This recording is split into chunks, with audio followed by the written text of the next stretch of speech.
Hey everybody, this is Carl Shaphorst coming to you from the Sandler Performance Center, wanting to supercharge your sales career. And I'm here to remind you that the clock is ticking.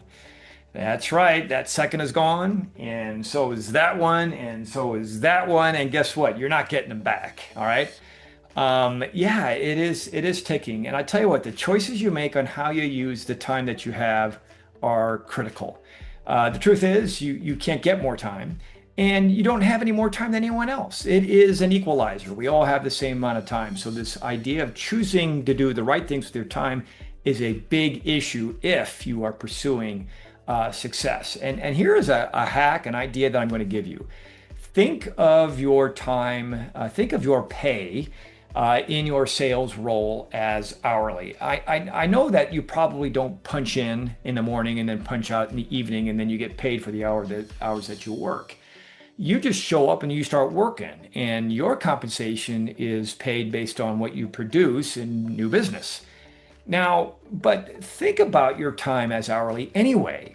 See, what happens here is that your hourly rate will fluctuate. It's not the same on each hour because your hourly rate will change based on what you choose to do with the time that you have. You see, right? I think this is a great way to think about it because if you bring more value to the hour that you're working, well, then don't you think you should get paid more than when you're bringing less value to the hour, right?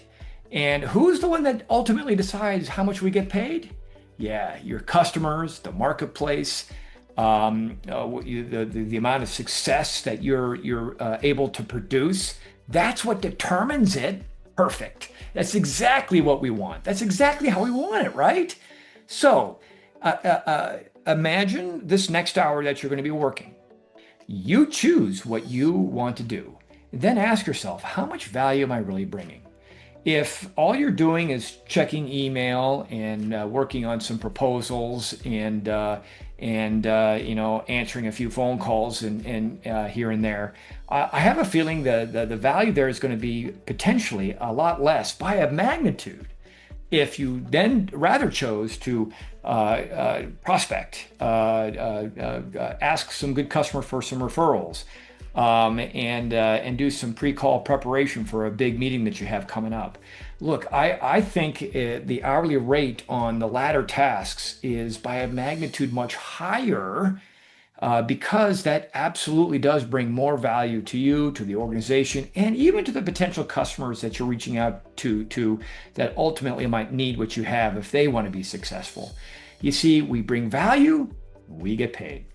I love that. So here is my thought. Here's my challenge for you today. Think about each hour as an hourly rate. If you want to make more, then you need to choose the right tasks that have the highest hourly rate associated with them. In fact, you can even list them out. List out the things that you do, put the hourly rate that you think it is, and then why would you then choose to do anything that has a lower hourly rate? Why? Well, I know why. Because it's easier, it's safer, it doesn't require as much work. It's more on the lazy side of the ledger, right? I get it. Sometimes I find myself picking those things too, but we do have the choice. Choose to do the things that bring the most value to the hour. And I think you're going to like what that will generate in terms of an hourly rate for you. All right. Hey, everybody, this is Carl Shappers from Sandler Training, wishing you all a great day of selling success. So long, everybody.